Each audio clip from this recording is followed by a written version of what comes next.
Hello，所有正在线上。Good afternoon, ladies and gentlemen. Thank you for joining us on the online platform to join the COP29 Enhancing Ambition and an Enabling Action Forum. The theme of this session is green growth. In this session, we're going to focus on global green financing of COP29 and the green financing policies of Taiwan, as well as the sharing of international case studies. We're hoping to promote the development of green economy. Before we start, I would like to kindly introduce to you our participants. The first is Director General Lin Yi-Cai of Climate Change Administration. And next, we're going to introduce to you the moderator of the session is Mr. Huang Zhenzhong. And today, the moderator will also join us online. And Growth Institute Evo de Boer， 中华民国创业投资商业同业公会苏时中秘书长，感谢您的参与。Next is Mr. Su Shizhong, following by Professor Xiao Wenyang of Zhenqi University. And today we have a lot of participants, and we're going to enjoy a feast of knowledge sharing. Before we start, I would like to invite the online moderator and online participants to turn on your camera so that we can have a group photo. Please show your fist just to show the ambition to address climate change.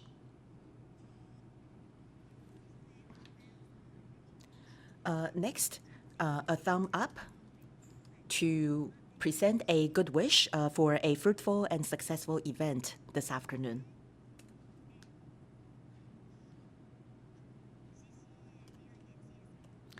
Thank you very much. We're now going to give the floor to the moderator of the session, Mr. Huang Zhenzhong of KPMG. Over to you, Mr. Huang.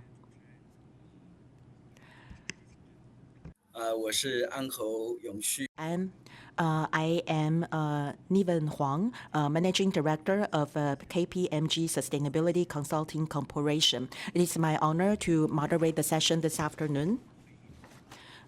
In this session, it is our honor and privilege to have invited important speakers, especially Mr. Ivo de Boer, who is my former supervisor, and he plays a critical role in UNFCCC, who also is the former director of a Global Growth Institute. We all know that regarding COP29 event that is approaching toward the end, and the world has not been quite positive about the progress of COP29.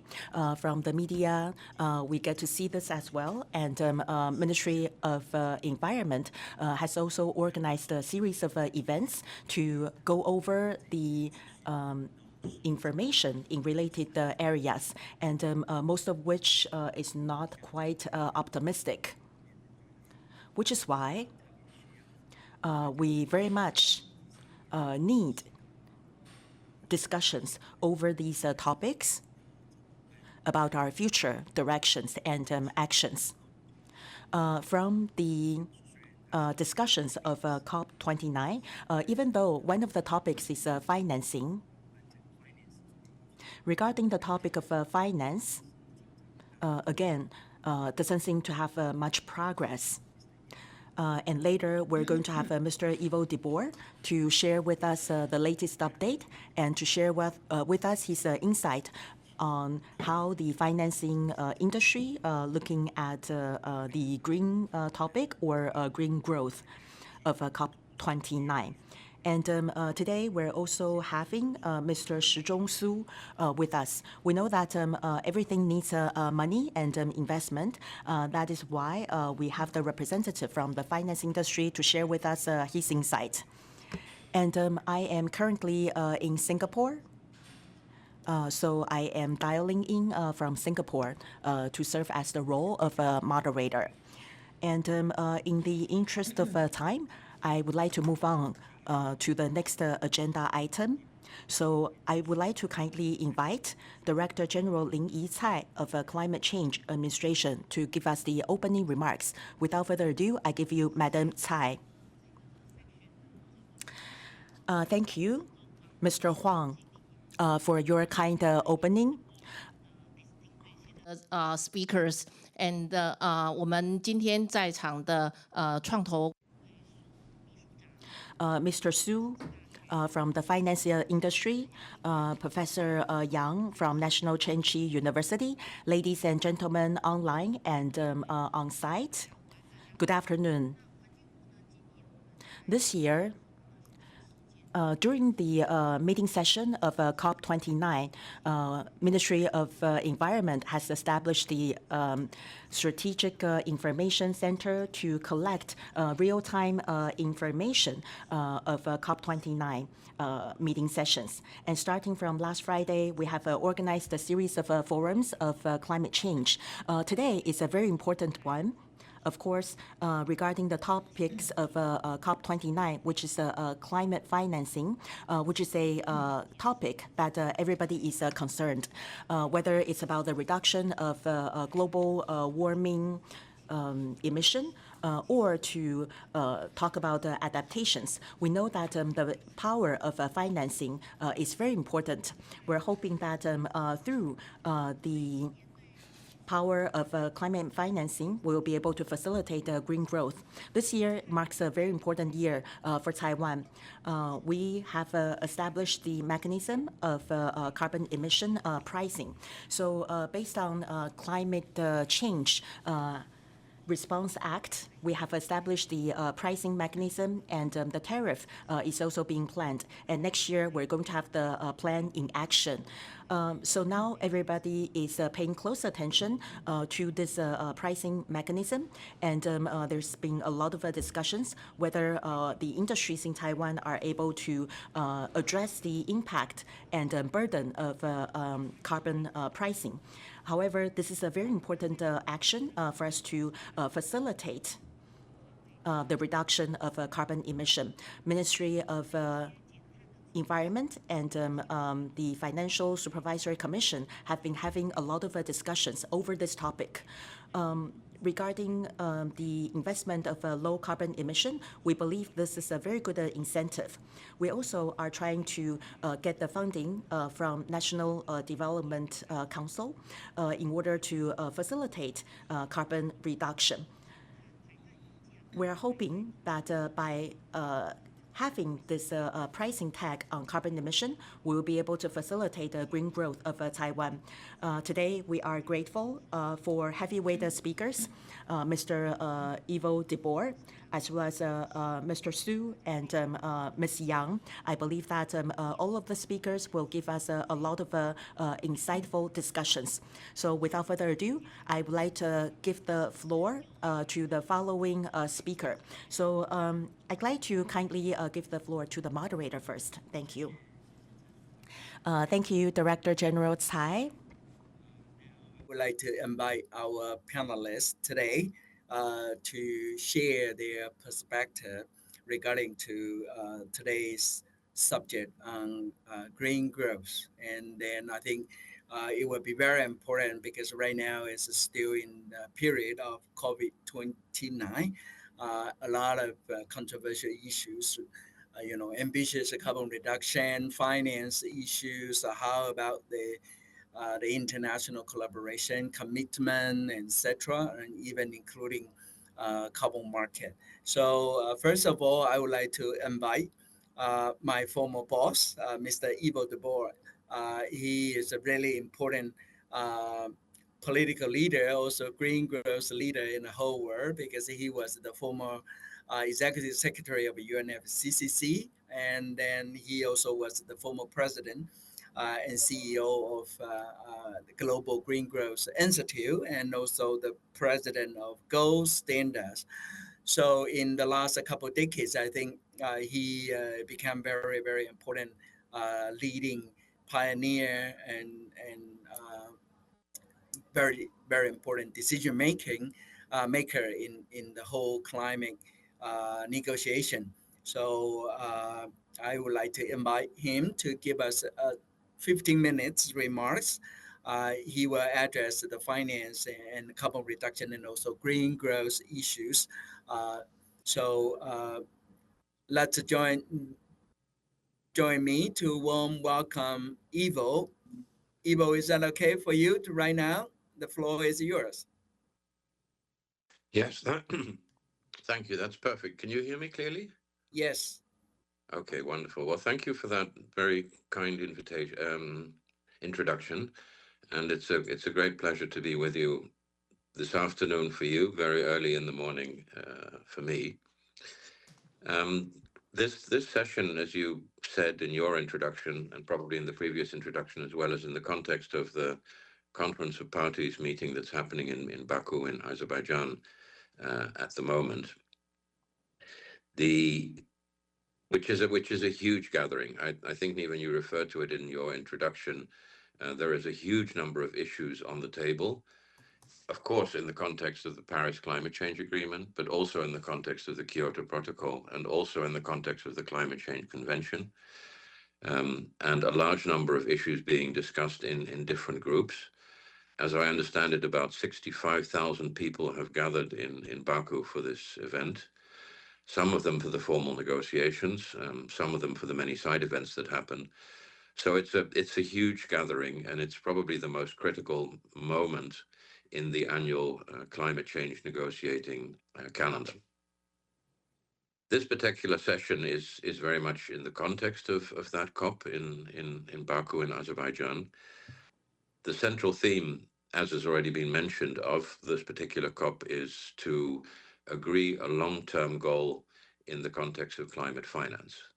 At the moment, what we have is the agreement that goes back to the time of the Paris Climate Change Agreement, that over time, $100 billion a year from different sources should be mobilized to support emerging economies and developing countries on climate change. But clearly, given the impacts of climate change that we're seeing, and given our deepening understanding of the climate issue, that 100 billion is not enough, so a longer-term goal has to be agreed. As of what I was looking at on the news just a few minutes ago, those negotiations in Baku are completely stuck. They're stuck on the question of how much money should be mobilized over time. They're stuck over the question who should pay. And they're stuck over the question what the money should be used for. That middle question, who should pay, is not insignificant, because when originally in 1992 the UN Framework Convention on Climate Change was agreed, we lived in a black and white world. We lived in a world of something called Annex 1, which was a list of industrialized countries and former member countries of the Soviet Union, so that was Annex 1. And then you had the rest of the world, which was the developing countries, the emerging economies. That's how black and white it was in 1992. And it was agreed that the countries in the first group should pay the countries in the second group in support of their action to address climate change. But of course, things have changed since 1992. I mean, just look at how your own country, Taiwan, has changed since that moment in time. And many of the countries that used to be in the category of needing to receive funding are now possibly in the category of being in a position to actually provide money to others to support their action on climate change, like your neighbors across the straits in mainland China. So, given those complexities and given the where the process stands at the moment, and given the fact that I'm an extremely old man, I thought I would take you back in time and look a little bit at the historical context of this, knowing that we have a venture capitalist speaking soon who can talk about the private sector perspective, and we can also talk about the policy actions that can be taken to encourage action on green growth. So that's my intent. Now, obviously, countries need money emerging economies, all countries need money for mitigation, for adaptation, and to build green economies, which hopefully is the ultimate objective. But climate finance has a greater significance than just economic transformation in the context of the negotiations. It also has a moral significance. And this is where I want to go back in time a little bit. When the original UN Framework Convention on Climate Change was negotiated in 1992, and it's still the founding document under everything that's happening, two critical issues emerged amongst many others. The first is that the UN Convention on Climate Change refers to the historic responsibility of rich countries for causing climate change, and therefore their needed leadership for reducing emissions. So that's one. And the second one is that the convention laid out the responsibilities that rich countries have towards supporting poor countries, to support them financially to reduce their emissions, to adapt to the impacts of climate change, as well as to cope with loss and damage as a result of climate change that is already happening. In fact, the actions that are required of developing countries in the context of the Framework Convention on Climate Change are conditional on financial support being provided by rich countries. In other words, if the rich countries don't show emerging economies the money, then there is no obligation, at least in the convention, on developing countries to act. Now, ever since then, developing countries have felt betrayed, I think, by rich nations in the context of these negotiations, of these climate negotiations. Now, why have they felt betrayed? First of all, because the aid that's actually been provided has been extremely little. Secondly, because the aid that was provided was often a relabeling, a reallocation of money that had already been promised for poverty eradication, and now rich countries said we'll spend it on climate instead. Third, the aid that was provided was often restricted to something called new and additional expenditures, specifically linked to the incremental cost of addressing climate change. For those of you that are not really strong on English, that's probably impossible language to understand. But what it means is that rich countries were only willing to pay for the extra cost associated with climate change rather than the cost of a project as a whole.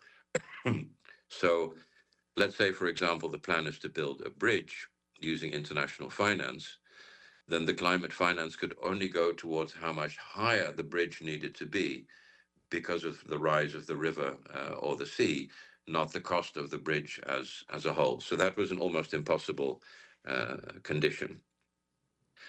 Fourthly, the funding that was provided by rich countries was often in the form of loans rather than in the form of grants.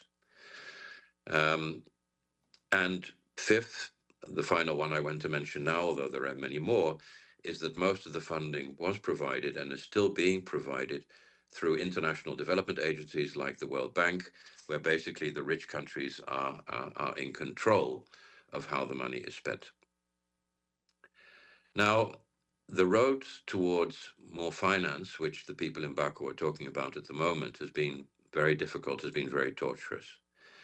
At first, the rich countries wanted to focus only on providing money for mitigation, for reducing emissions, while in many of the poorest countries, there is nothing to reduce and nothing to mitigate because the poorer countries have almost no economy and therefore almost no emissions.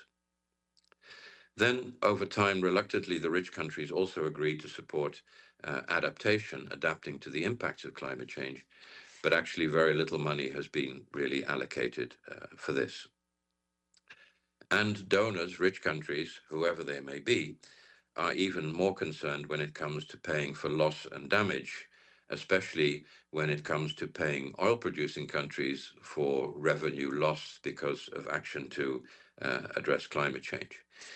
Even though there is an article in the Climate Change Conventional, Article 5C, which actually obliges all countries to take account of the specific problems that oil-producing countries have. And maybe to take it to a little bit of an extreme, sometimes the behavior of rich countries in this process reminds me a little bit of their attitude towards their responsibility in the context of slavery. Maybe that sounds a little extreme, but if I look at the slavery debate, what I see there is rich countries, first of all, denying that they were responsible, then apologizing for what has happened in the past, but at the end of the day, refusing to pay for the injury that has been caused as a result of this. And that's, in a way, certainly in the eyes of emerging economies, quite similar to what is happening in the climate process. Now, all of this has resulted in other agenda items. I talked about the many working groups and the many agenda items, other items being taken hostage in the context of the fight over finance. In other words, developing countries are saying, first we want to see a result on finance before we're willing to move on the rest of the issues that are on the table.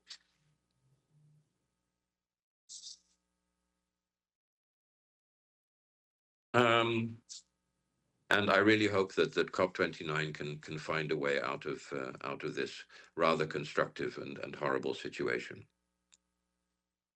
What concerns me probably most is that, to my mind, the finance debate at the moment is being framed in a wrong context. And let me explain what I mean here.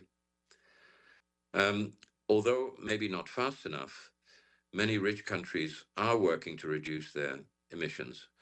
And although encouraging them to do more is important, but it's probably not the main challenge that we face. Now, why is reducing emissions in rich countries not the main challenge that we face? I think excuse me, the main challenge that we face is maybe not so much to reduce emissions, but rather to green economic growth in the future. Let me explain what I mean.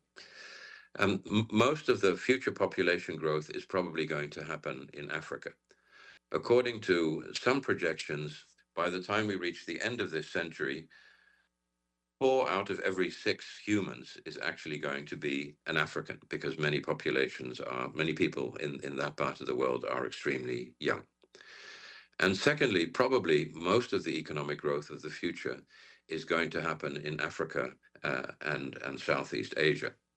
All of these, or most of these countries with very low emissions at this moment in time and very small formal economies. At the moment, most of these countries want to follow the growth pathway that they have seen emerge in the West. In other words, economic growth through industrialization.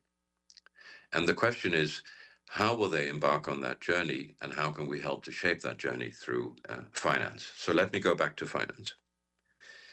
If what I'm saying is correct, then climate finance should not be so much about reducing emissions or reducing the emissions of the past.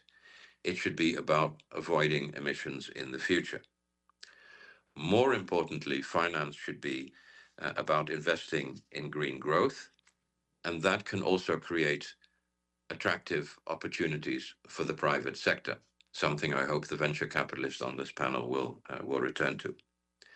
And public sector finance can probably best be used to stimulate private sector engagement by reducing risk, by enhancing return, and by helping to take investments to scale.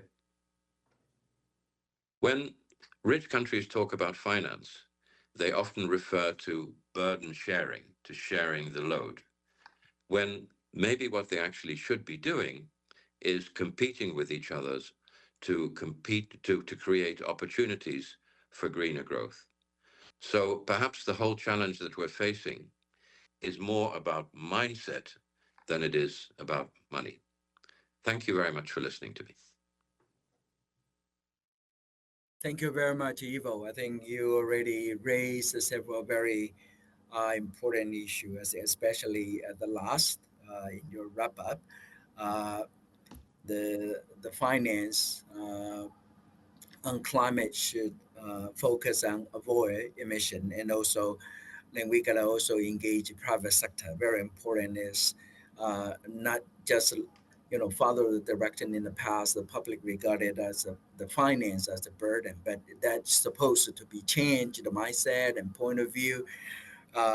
from becoming, a quite competitive situation for the green growth, so that a lot of space for the private sector can get involved in those areas. So I think that is a really, really good point. And then all of the participants or even our panelists can also think about it. Thank you very much. Then I would like to invite our second speaker. Our second speaker is from the Venture Capital Association in Taiwan. And then let's invite Mr. Su, is the Secretary General of the Association of Venture Capital here in Taiwan. So now floor is yours, Secretary General. OK，谢谢黄 Thank you very much for your kind introduction. After listening to Evo's sharing,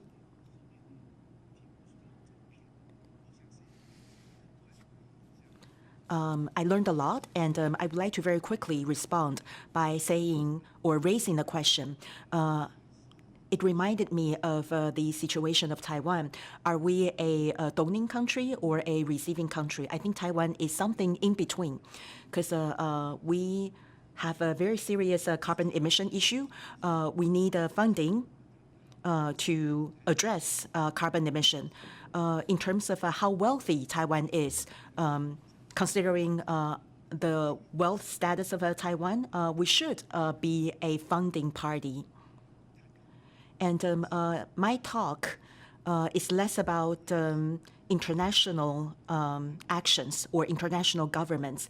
I would actually like to first start by addressing the situation of Taiwan. As Evo mentioned earlier, each nation is important. What is interesting about Taiwan is that if you look at the tax income of Taiwan over the years, which is enormous, we have over budget, or we have more tax revenue than planned. And we are looking at 400 billion NT dollars of tax revenue this year, which exceeds the budget allocation. So we even give the money back to people in previous years.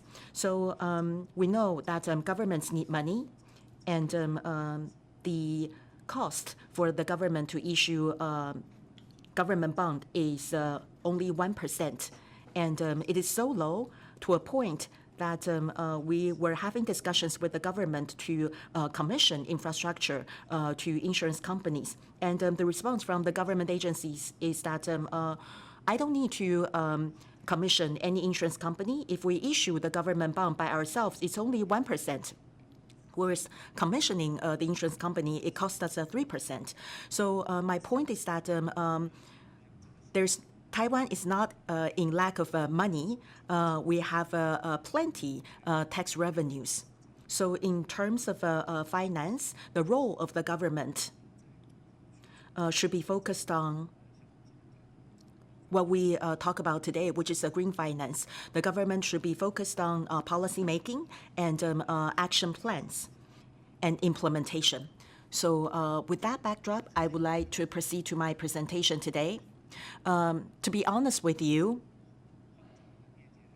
I'm here talking before Mr. Huang and Director General of Climate Change Administration and Mr. DeVoe. I don't think I am in any place to talk about this topic. So I would like to focus on what's happening locally here in Taiwan. And I'm involved in investment, and I think I can talk about this from the perspective of investment. It should be more than appropriate for me to address this topic. I would also like to raise some crazy ideas of mine, and I would like to use the opportunity to learn from you. And so I would like to address the topic from the backdrop of investment, and to raise some of my crazy ideas. So in terms of investment, we are always asked to perform SWOT analysis. So in terms of Taiwan SDG, what is our SWOT analysis?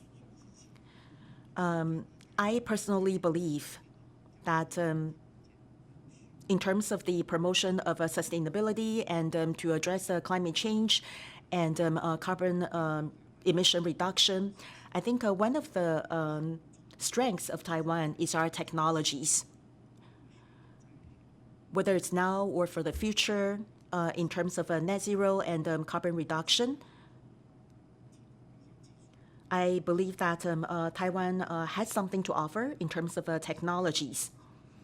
If you look at these technologies, many of which rely on semiconductors, especially if you look at sensors. So in terms of the strength of Taiwan, I think technology is definitely one of our strengths. And what about our weakness? I think Taiwan is overcapitalized. Money talks. Everyone in Taiwan is pursuing money or investment payback, buying stocks and then selling them in order for profit gain. So in terms of net zero or emission reduction, generally speaking, people in Taiwan or enterprises in Taiwan believe that, that's something that the government should be worried about.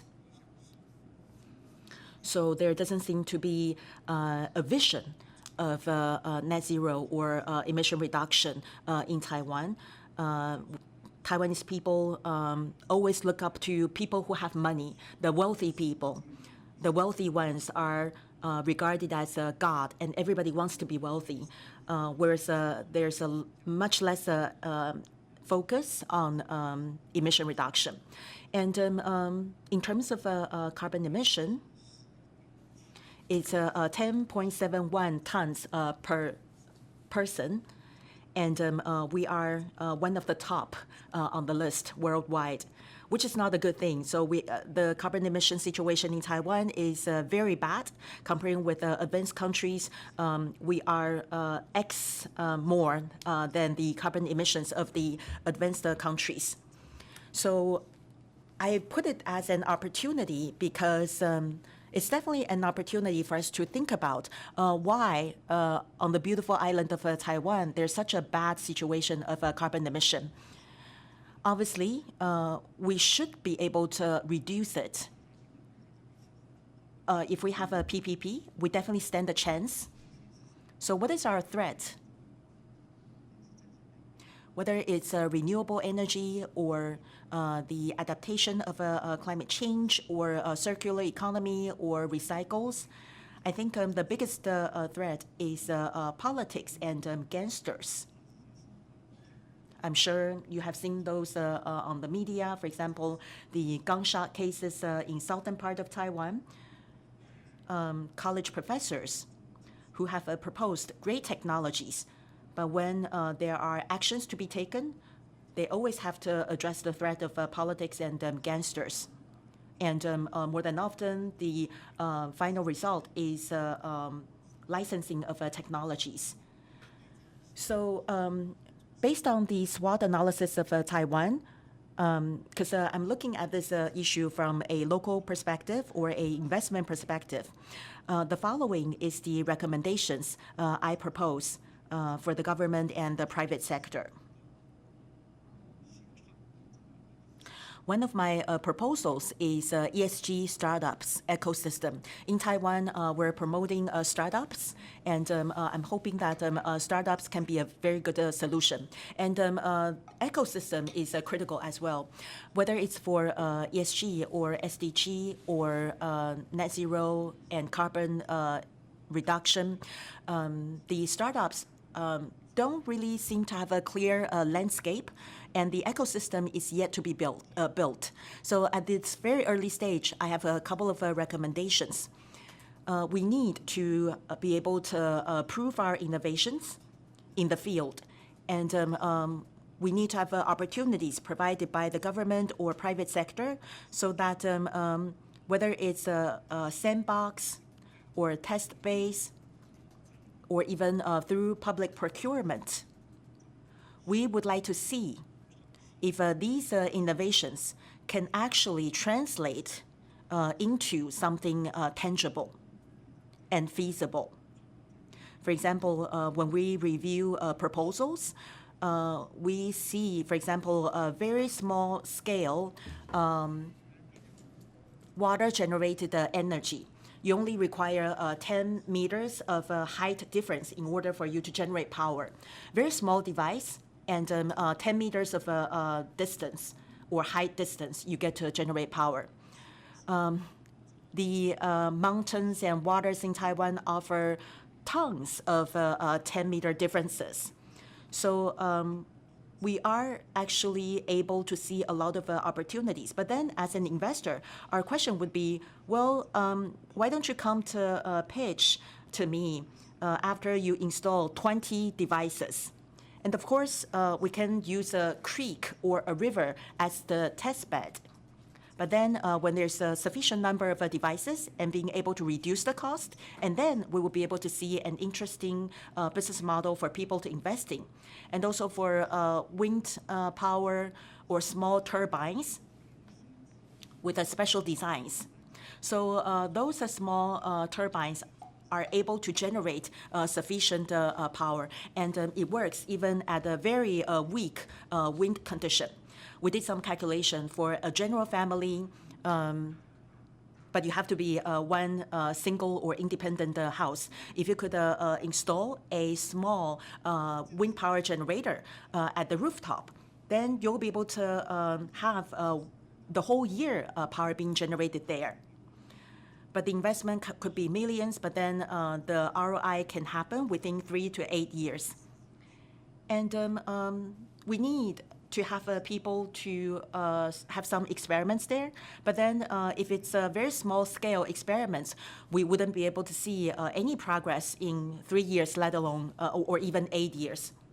Which is why we need the government's intervention. I actually talked to the government of Taoyuan City about a green energy lab to invite all kinds of green energy solutions of Taiwan for testing. And then the green energy only sells to enterprises based in Taoyuan. A lot of companies are having difficulties buying green energy because much of the green energy is bought by TSMC. So I think this is something quite interesting. We can have a test lab to encourage the development of these startups to further develop along. And angel investors or venture capitals, these capitals need to familiarize with these kind of investments. Even though we're not familiar with the development route, we need to start looking into this. And for CPC, for Taiwan, and also for the rest of the world, there's a lot of investment from the companies or enterprises who know better the importance of sustainability and net zero. As Ivo mentioned earlier, green finance is not about making investments on the current market. It's about investing the future. And I think that enterprise investment will be a very important power, and we will be able to then see the possibility of the development of startups. And once we have the ecosystem and the startups, another issue we have to look at is the profitability of these startups. Comparing with chip design houses or wafer houses, the profitability here may not be as significant. That is why we need to pay close attention to the development of the capital market. We now have a Taiwan Carbon Solution Exchange, but they are what they exchange is not the stocks. What they exchange is carbon credit. And we can put a price tag on the carbon credits to commercialize it. And from the investment perspective, it'll be one of the things to consider in terms of investment target. And for SDG, can we make it into corporate convertibles? The SME administration is also looking into this. We are trying to look at the possibility of a sustainability bond to incorporate the trade of carbon emission to commercialize these items So one of my crazy ideas is to have a carbon credit exchange. Maybe in the future we can have a CSR exchange. I think Mr. Huang is also very much aware of this. Taiwanese companies are involved as well. And FSC is also asking companies to submit a CSR report. Many of the companies are bringing their employees to clean up the beaches in Taiwan. But are we able to help the companies to be happily willing to provide funding? For example, if the CSR report is poorly written, maybe your stock price will be affected. And we have been talking about social impact. Can we make it into something that's exchangeable? If that happens, then your commitments and efforts in carbon reduction and CSR, as well as social impact, will be very much paid back. And in order for you to be even more willing to make investments in this regard. Here's a list of my crazy ideas. Are they difficult? Well, if you really think about it,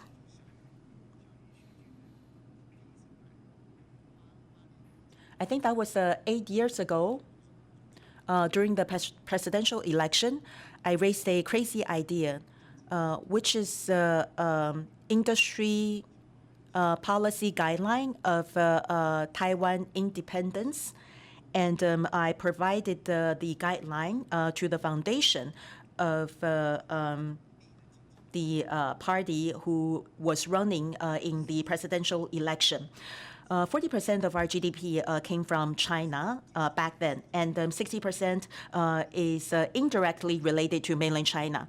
So if we couldn't have an independent economy, it is impossible for us to pursue Taiwan independence. So one of my hopes was to make Taiwan independent economically. So 8 years ago, I raised the idea to have island-wide e-vehicles.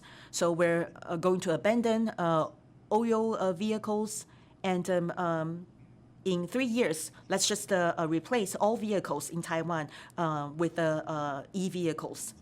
And back then, I didn't receive a lot of support, but now there's a lot of goals and agenda like that to replace diesel cars or oil cars with e-vehicles. And also, we have more than 700 of indigenous tribes in Taiwan. If we could find a professor from the university to work with the tribe to promote the tribe to become carbon negative, I think it's highly likely to happen.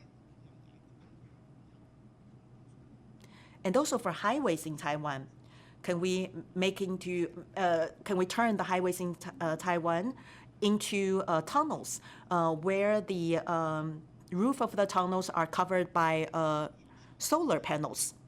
Or at each and every harbor, we can have oceanic generated power devices. With the participation of the entire island, we will be able to reduce the cost, and we can have organic cultivation or food waste recycle and garbage recycle. In Hualien, 80% of the recycling is done by one company, and the capacity was not sufficient to process the waste of entire Hualien. So part of the waste has to go to Kaohsiung for processing, which is ridiculous. So if we could realize these crazy ideas, I'm sure there's definitely opportunities for Taiwan, for investors to take part in investments like this. With that, I conclude my presentation. 谢谢苏秘书。Thank you very much, Secretary General Su. Very important thing is ecosystem for innovation. I think that is very important. We encourage the government and also the venture capital, even angel fund, etc., to support a lot of innovative idea that can minimize the carbon emission and then can also very competitive for the future green growth. And then really encouraging because you also propose a lot of crazy idea that is something like, unique and exclusively for Taiwan can be completely just rely on ourselves based on innovative idea. So I think that is very important. We can also spread out this kind of idea and philosophy, how to build up a much more robust policy framework supporting the low carbon ecosystem for a lot of innovation technology can survive and get access to the market and then move forward for scaling up. Thank you very much for your great points. Our third speaker, I would like to invite Professor Sharon Yang. Professor Sharon Yang is the professor and chairperson of Department of Money and Banking in National Zhengzhi University. She is also the director of Finance Research Center at Zhengzhi University. So floor is yours, Professor Yang. Okay, Thank you to the moderator for your introduction. Director General and our panelists, thank you very much. It's my pleasure to be here. After listening to our two speakers, now I'd like to share with you my presentation. First, I want to echo what Ivo said. When talking about climate actions, the most important thing is mindset. In the market, some people do believe that we can succeed, but other people can only see the surface. For myself, I'm a scholar. I just want to see how things will evolve based on the data. So for the younger generation, actually, I think all of us, we are just learning, we are making transitions. So we should see climate finance as something positive. Also from the financial perspective, where does the funding come from? Where does the funding go? This is also a very important question. So later I'll talk about the integration in the allocation of the funding will also play a very important role. So that pretty much sums up my presentation. I have a very long presentation slides, and I just want to share with you some statistics about Taiwan. I just want to show you what Taiwan has been doing over the past few years. In 2022, we have already included green finance as one of the important strategic goals in our climate goals. But among these strategic goals, actually, we are doing things in silos, so that's why we need to have integration. Many of the companies do not know what green finance is all about. For people in the financial sector, moving from traditional to green finance, maybe a lot of people do not know what green finance can do for us.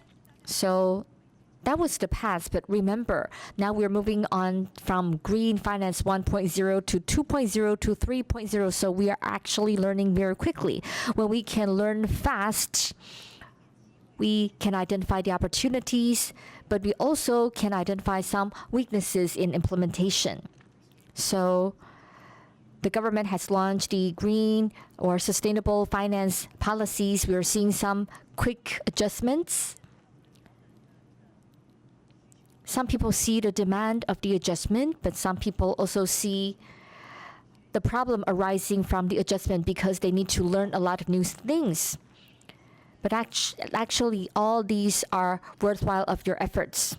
When talking about the finance, where does the money go in green finance? It's a big question. So to respond to climate change, we need to cut down carbon emissions.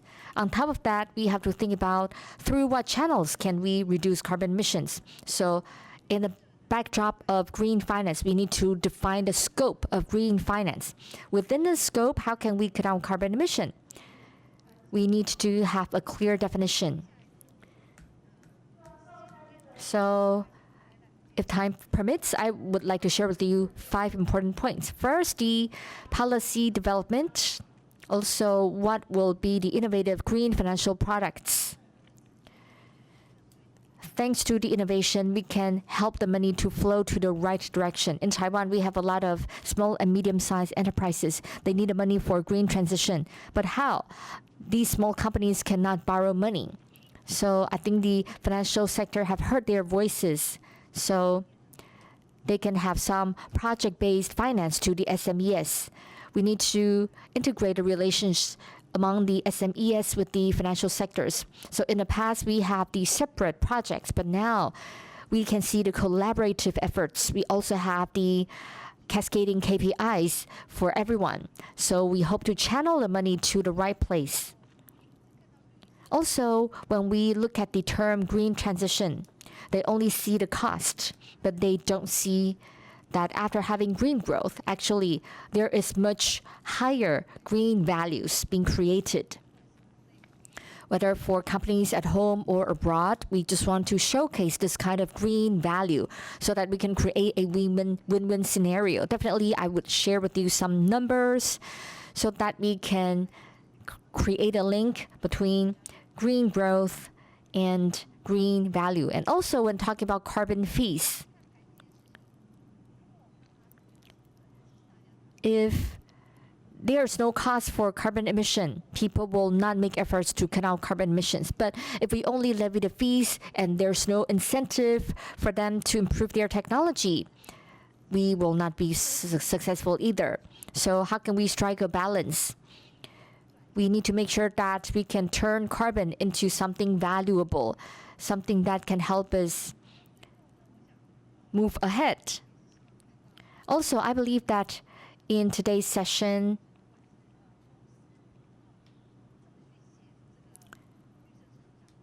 we need to see how we can facilitate green growth.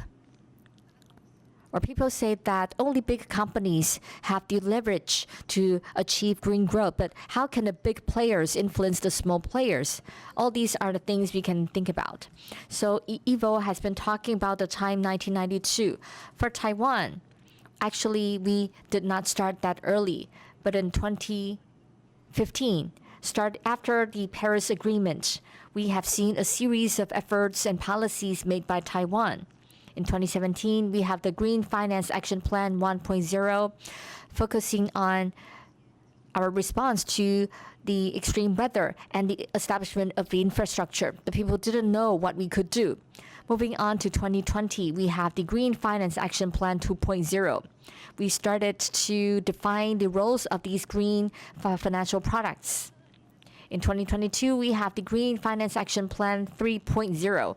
We realized that when the financial institutions wanted to understand the impact of green growth, we are concerned that we don't have enough information. We are concerned that maybe there is not enough efforts. So when the money was invested in, we were very concerned because we were worried that we didn't put the money at the right place. So against this backdrop, we believe that information sharing was crucially important. So I just want to recognize Taiwan's efforts during the past couple of years. Now we understand that COP29 is happening now from COP26. We're moving from carbon emission to decarbonization. We need to have the rolling reviews and adjustments. So when talking about green finance, actually, what we need to do is that we need to know whether companies take sustainability seriously, because without information, we will not be able to channel the money to the right place. So whether it's the Corporate Governance 3.0 or Green Finance 3.0, or whether we have a sustainability roadmap, all of these policies are emphasizing the importance of information disclosure so that investors can see the efforts made by the companies as well as the role of the financial products. So from here, let me share with you that in terms of the green bonds, from the Green Finance Action Plan 1.0 until now, so far we already have the sustainability linked bond SLB. During the process of green transition, many companies do not know how these products can help them. talking about the green bonds, the purpose is that they can raise the funding for the green projects. But talking about sustainability linked bond, it's a different perspective. Maybe they do not have the green funding for now. They don't have the demand, but they have the ambition. They want the companies to, they want their efforts in reducing carbon emissions to be seen by the investors. So they're willing to disclose their KPIs, their carbon reduction amounts. They want to be seen. So this is the sustainability linked bonds. Let me share with you some cases. Companies can understand that who really needs the green bonds and what role can the green bonds play. From the upper left, Apple. I think you all understand that over the past few years. Well, Apple is a very famous company. What can green bonds do for Apple? Actually, what Apple wants is to have the R&D for low carbon production so that their products, their phones, the Apple Watch, they can reduce the carbon emissions throughout the manufacturing process. Apple is such a successful company, but they still want to have the green bond to help them achieve green transition.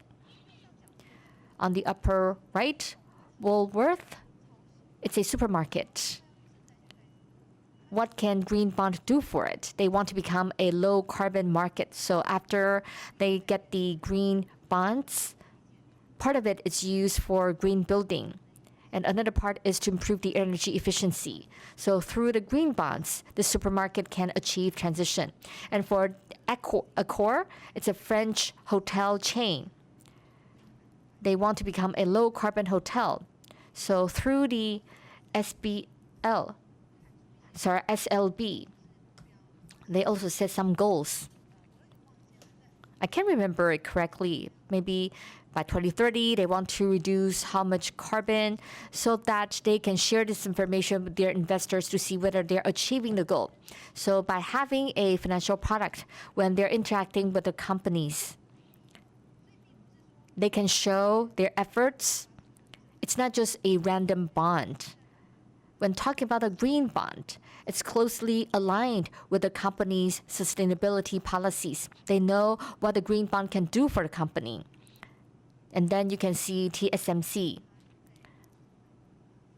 TSMC has been expanding its presence and building more fabs in southern and central Taiwan.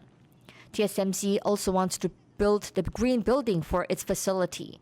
So likewise, TSMC has issued the green bonds to support its green facilities. And based on its initiative, TSMC also hopes that throughout the process of building the green building, well, they want to use EV to transport the cement. So throughout the process of building, so Taiwan Cement can also play a very important role. So they turn the vehicle for transporting the cement into electric-powered vehicles. In the past, people would not expect that, well, Taiwan Cement will become a green company, but they do. They're really marching on the process or the journey of green transition. They use EV to transport their products so that when TSMC is building throughout its supply chain, we can see everybody is playing its part. So I think there will be a very important process for going green. The previous speakers talked about investment. So now we can see that by the force of the capital market, the funds can be channeled to these good players. What do I mean by the good players? If you're talking about the green or climate actions, we can see some funds can attract more funding. So the fund managers need to identify which companies are the good players.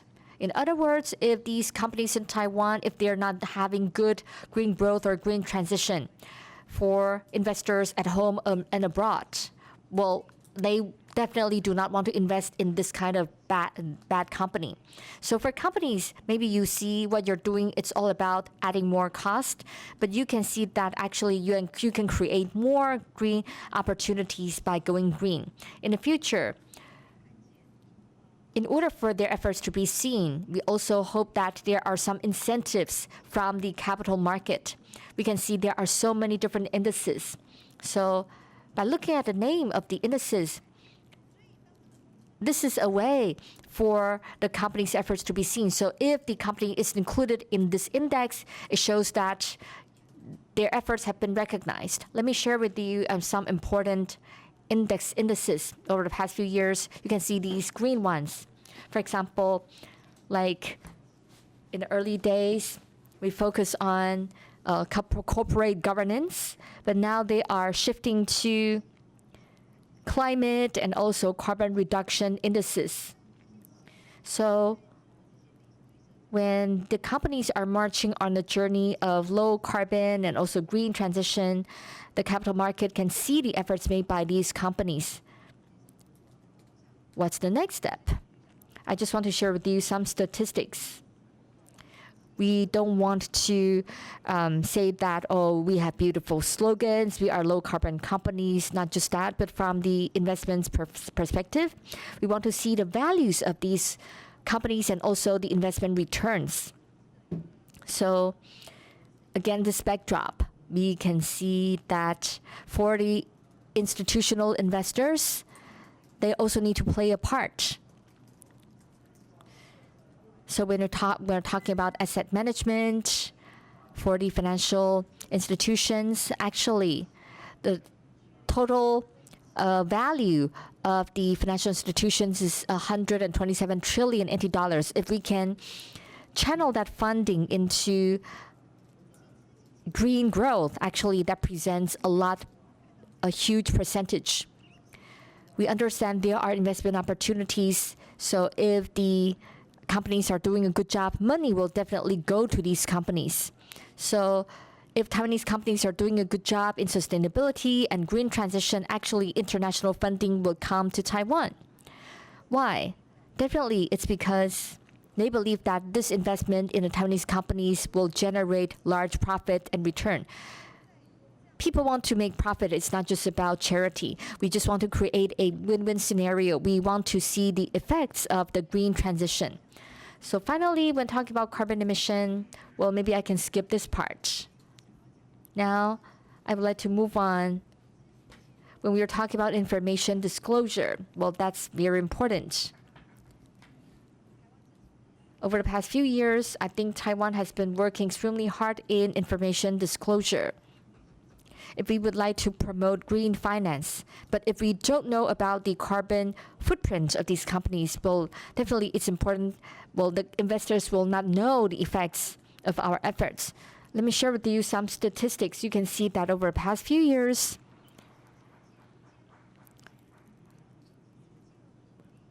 what's the percentage of the disclosure? We see that starting from 2022, only 30% of the companies disclose their net zero targets, but now it's almost 44%.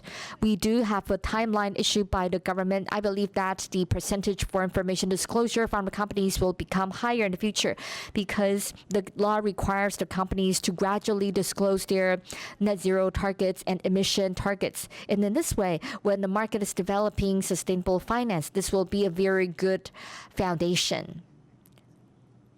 So next, my final information is that we need to have public-private collaboration for sustainability. Actually, everyone has a role to play in fostering green growth, whether it's an individual or a company or the government or the financial institution. If every institution just do things in silo, there's no way for us to create a sustainable ecosystem. So the most important thing is that definitely we need to integrate the resources to create the common good. We need to identify our own roles. We need to reach a consensus about what we can do to contribute to this goal. Also, we understand there are so many sustainable goals when talking about the goals for climate, sustainable climate, or if we are talking about the sustainable development goals. I think implementing the SDGs will be really important. the topic of my talk today is we want to optimize the performance for sustainable development. Why optimization? Because now we know what sustainable finance is, we know what green finance is. We have to think about what to do in the next phase. How do we optimize? It's not that we need to do everything, but what matters is that I know I can achieve this goal. I need to do a better job. How do I create a correlation or link up the two sides, whether it's the climate action or the financial products? I think create a linkage and integration will be key. So in the Green Finance Action Plan 3.0, among the way forward, definitely we need to understand the source of the funding. We need to make good use of the data and how we can empower everyone. Well, as a scholar, now I see the younger generation, they're really committed to learning more about sustainability. I believe that they will definitely play a very important role in promoting green growth, whether at home or abroad. Our younger generation will definitely play a very important part. So in the ecosystem, I just want to make sure that the companies can have more dialogue with the financial institutions, and the financial institutions can understand how they can help the companies, how they can facilitate the forward-looking technology so that they can channel the money to the right place. So that pretty much sums up my presentation. Thank you very much.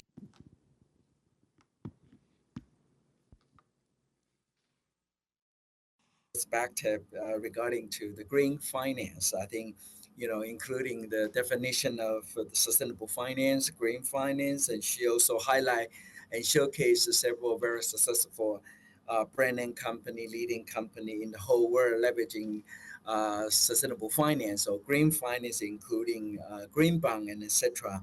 for enabling the transformation toward green, circular, low carbon technology. So thank you very much. We do have 23 minutes left, and then I would like to run the following section like this. I would like to invite Director General Tsai from Climate Change Administration, Ministry of Environmental, Ministry of Environment, to give her feedback regarding to the three panelists' perspective. And then I will also consult three panelists whether you do have any response to the three speakers' comments, and then followed by a very brief section on Q&A. We already have one question in the chat area regarding to the carbon credit. So I would like to also have three distinguished panelists to think about what about the global carbon market, and especially the latest update in COP29. So first of all, I would like to invite Director General Tsai 署长，是不是先回应看看我们三位 speaker 的 If I can kindly ask Director General Tsai to give us your feedback or response. Thank you very much, Mr. Huang. All three discussants, Ivo, Mr. Su, and Professor Yang, have given their presentations.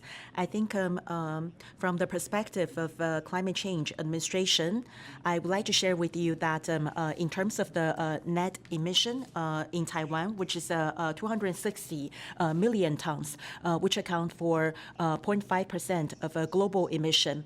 If you look at the 0.5%, which is critical, the main reason being that Taiwan is export-oriented. If you look at the overall global supply chain, Taiwan plays a critical role. As Mr. Su mentioned earlier, the carbon emission of Taiwan and the emission per capita, which is about 11 tons of fuel burning, which is equivalent to that of Korea. As explained earlier, Taiwan is export-oriented. So how do we reduce carbon emission during the manufacturing process is a very important topic for Taiwan. And if you look at the past, besides we look at the per capita data, in terms of decarbonization of Taiwan, Taiwan has made a lot of efforts.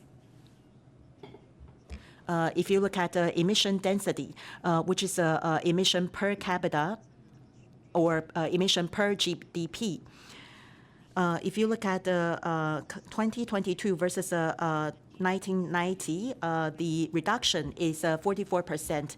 So with a continuous growth of our GDP, we have been able to achieve carbon reduction trend.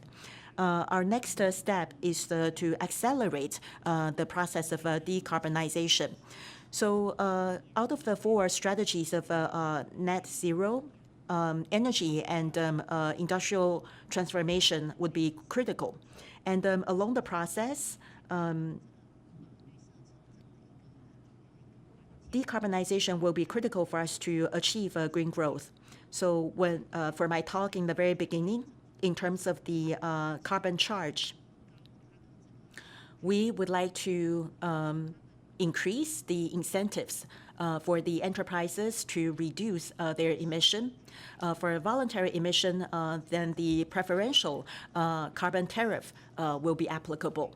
And for voluntary reduction, the reduced fare would be a lot lower than the current pricing or the current fare.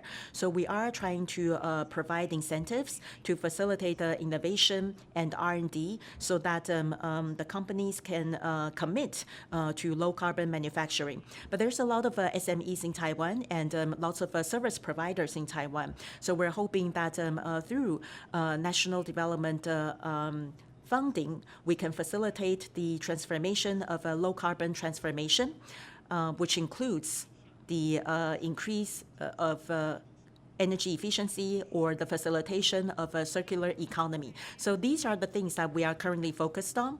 And in the backdrop of a transformation, the role of the government is changing as well. In the past, the Ministry of Environment was very much focused on pollution control or pollution prevention. But now we're shifting our focus to the facilitation of green growth. So if you look at the topics of the forum, for example, the topic of this session is green growth, and the next session will be carbon pricing. And we are grateful for the moderator today, as well as Mr. DeBoer and Professor Yang, as well as Secretary General Su for your kind participation. We're hoping that through your participation and discussion, we will be able to identify the roadmap of decarbonization for Taiwan. So with that, I conclude my response. Thank you very much.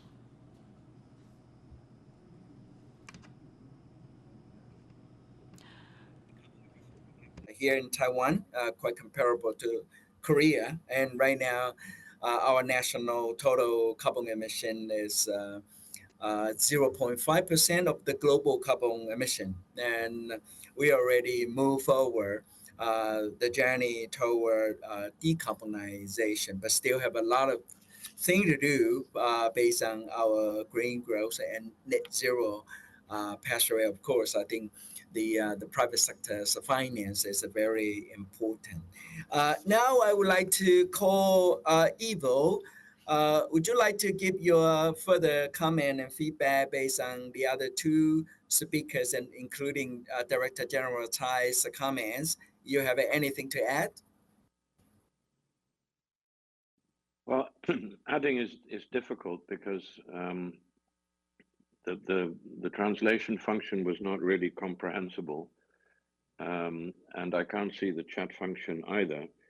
But I did hear the second speaker talk about crazy ideas, which I think crazy ideas is English, not Mandarin, so I understood that bit. And I'm a big fan of crazy ideas. So let me just refer to one not so crazy idea. I remember a situation in my home country, which is the Netherlands, a number of years ago, where we created a green growth partnership between the government and the private sector. And going into this partnership, the government representatives, the Ministry of Economic Affairs, said, don't come to me asking for money. Come to me, private sector, with areas in which you see that poor policy is blocking private sector initiatives, or areas in which a change in policy could enable private sector initiatives. And that actually led to a very creative discussion between three partners, the government, the private first, secondly, the private sector, and thirdly, knowledge institutions, universities, etc., research institutions that could offer some solutions. And that actually, our Green Growth Partnership led to a whole number of initiatives that basically removed barriers that allowed the private sector to engage, and brought ideas from research institutions together with the private sector initiatives. So maybe, I'm not sure if it's a crazy idea or if it's a not crazy idea, but maybe that's something to think about. So let me just add that and stop here now. Thank you. Yeah, thank you very much. I think what Secretary General Seuss mentioned, crazy idea, just exactly like what you said. I think uh, all of the sector need to be transformed toward net zero. So the solution, what we expect, is supposed to be very, very innovative, even including revolutionary innovation. So that crazy idea is really what we want. And then a lot of young talent, they do have those kind of crazy idea, but we need to provide a robust policy framework and ecosystem for enabling to carry out these crazy idea. I think that is what Secretary General has emphasized. Then I would like to invite. Yes. Niven, can I just add one thing? Yeah, sure. And maybe this is not an idea, but it's certainly crazy. I often find that this focus on net zero is the wrong mindset, in the sense that net zero should be a goal in the context of green growth. So the central question should be, how can you create an economy? How can you create business models that are future fit, that fit with the world we're trying to get to? And how can net zero help us to get there? Because I find if you put net zero as the central objective, it takes away the focus from business objectives, which are more about getting growth up rather than getting emissions down. That's just one final remark. Yeah, thank you very much for your point. I think that is really also very inspiring. I think that is really key point that we got to think about it, and something like even for the finance, if we do have money, but we allocate the money into the wrong area, just like Professor Young's mentioned. So I think the key focus of the mindset and what will be the key point for enabling all of us can work together to move forward. That is very important.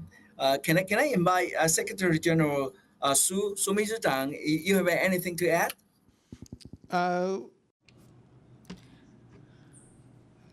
Thank you. Regarding the green finance, I would like to add something here. Regarding net zero and emission reduction, many of the companies have been making efforts to address a carbon credit. Apple is issuing the green bonds to address their R&D engagement. So regarding the green finance, there's a premise. So when a company is making such efforts, the company may not be able to see immediate effect. In other words, the investment in technology and funding of emission reduction, they may not be able to see the return in the first or second year. So this kind of investment is long and riskier. And sometimes there's not even financial return. The benefit is to avoid being penalized by the authority. So when it comes to green finance, we need to take a rather different perspective. My first recommendation would be that For the regular financing,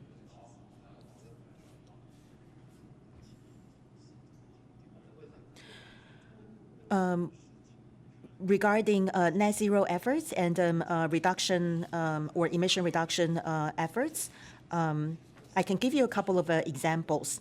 If the publicly traded companies who are trying to make investments on emission reduction to solicit the funding of 500 billion or even 5 billion to engage in this effort, then the company may say that it may take us 3 years to see the return, or even 5 years to see the financial benefit of the company. I don't think the investors in the stock market will be willing to make investment.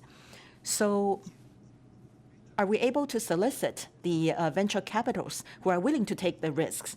I think legally it is not allowed for the venture capitals to invest or using bonds or special shares as investment tools. So maybe we can think about a possibility for a company to engage in emission reduction.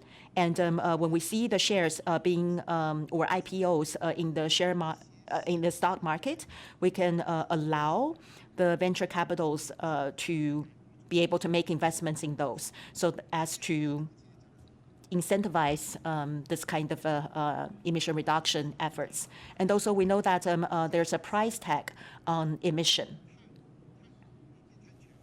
So now we have the idea of a carbon credit. When a company is committed to emission reduction, there has to be a price attached to it. We've been talking about the carbon credit for a long time, and we have the next session talking about carbon financing. But I think we can simplify it. So let me give you an example. When a company is engaged in the investment of emission reduction, it could be investing itself to procure a facility or upgrade the facility in order to reduce emission. Can the government provide tax incentives? Why not? While for researchers to engage in research, there is a tax reduction. Then why doesn't the government give such tax incentives for the company to engage in emission reduction? And then we can even resort to the mechanism of accelerated IPOs to sort of recognize the efforts of the companies. And then when they see value-added financing, and then the investors see that, oh, you get a preferential tax incentives as well as a lower interest rate, then the investors will be more willing to make investments on this kind of a company. And the reserved earning to prove that the company does make efforts in carbon reduction, and then all of those reserved revenue is tax-free. I think it'll be much more of an incentive. And I can say that many of the efforts may not be able to generate any financial return. And for this kind of efforts and activities, they should be done by the government. And we've been talking about the establishment of a climate fund, which is a public-private mixed finance. I think for activities that do not generate any financial return, then we can have this fund to address those activities with the funding coming from both the government and the private sector. Thank you, Mr. Su, for your very important recommendations, which are related to deregulation and the engagement of the private sector. So we gotta also need to deregulate a lot of current constraint for the venture capital or some other potential investor to get involved in low carbon innovation investment, including taxation and etc. So I think that is part of the robust policy framework for supporting much more aggressive low carbon innovation, technology, and R&D can really happen grounded. I think that is very important. And then I would like to invite Professor Yang. Do you have something to add? If possible, 2 minutes. Is that okay? Fine for you? 好，谢谢。我想补充几点。Thank you. I would like to add some comments. As mentioned by Secretary General Su,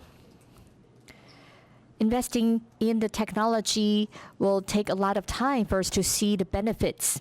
So from the investment perspective, maybe investors cannot see the short-term return. That's true. But in terms of investment, we have the short and the long-term investment tools. In my presentation, I also mentioned that in terms of the pension fund, that's a long-term investment tool. The money will go back to the investors after 20 or 30 years through the pension funds. So throughout this period of time, actually, the most important or most appropriate investment target will be the topics related to sustainability or climate, because it takes a long time to see the return. So we have a lot of international experiences. Many pension funds in many countries, the average investment return will be 10%. It's because among their allocation, they put a lot of investment on the low carbon or sustainability products. I think this is also in line with the global efforts in supporting green growth and green transition. They also see the positive return from these investments. So I think for the insurance companies and also the pension fund in Taiwan, they do see the investment opportunities. They also want to make such kind of investment, but maybe the investors does not know that the investment should be long-term. So if you see this from a short-term perspective, maybe you may underestimate the benefits of the green investment. So that's why in the beginning of my presentation, I just want to share with you that expectation of the investors should be adjusted. They should not be misunderstood. If you're investing in a long-term investment, but you only see it from a short-term perspective, this is just wrong. But actually, if you are willing to make long-term investment, actually, your return will be higher than your investment. So whether it's sustainable investment or green finance, you need to understand that you need to get the money from the right investor, and the money should go to the right company for green transition. So that's how we can create an ecosystem. Thank you. We have 2 minutes left, so I would like to wrap up today's green growth section. Even we don't have much time to have a more deep and thorough discussion between among all of the panelists and open the floor to all of the participants. But I think there are several points very worthy of our further continuous observation, support, and debate, and even devotion to get involved a lot of policy frameworks to support, and also public-private partnership. I think first one is green growth is what we want based on the decarbonization pathway. Just like what Ivo has already mentioned, so we are not, we cannot put the net zero as the central and target, but actually we want to conduct the mitigation adaptation, but we also like to grow, but completely in a very, very different landscape and manner comparing to the last 150 years in the fossil fuel economy. Second is we need to build up a robust ecosystem that should be based on the partnership between public and private.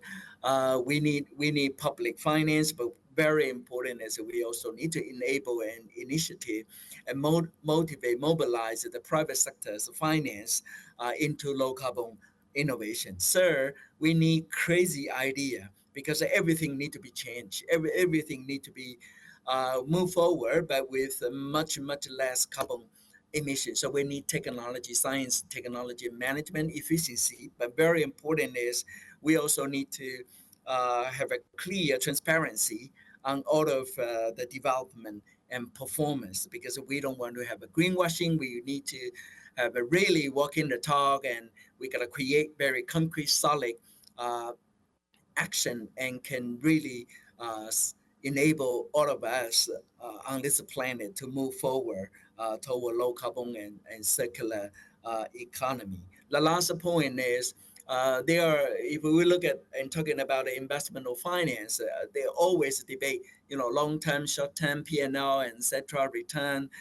A lot of people from the institutional investor or individual investor, they always claim that we cannot, not possible for them to sacrifice their investment return. So how to balance, and then how to better orientation all of the capital available, public and private, into low carbon innovation. I think that is all very key topic for us to move forward. So thank you very much for your participation today. I also like to take this opportunity on behalf of Ministry of Environment to appreciate three distinguished panelists. I think we also have some technical issue. We cannot make sure all of the message can be received by everyone. Really sorry for that, but I think this kind of conversation will be needed. And then we anticipate that the more this kind of event might be the case, that we can share and also learn from each other.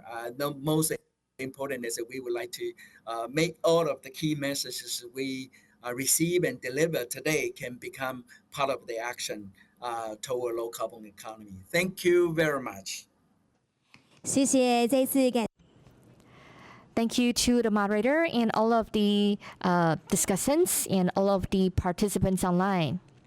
Through today's sharing, we hope to bring you more innovative ideas. Thank you once again to all of the participants. And finally, I just want to remind you that if you need to register the public servants learning hours, please remember to sign in and sign out. This concludes today's session. Thank you. See you next time.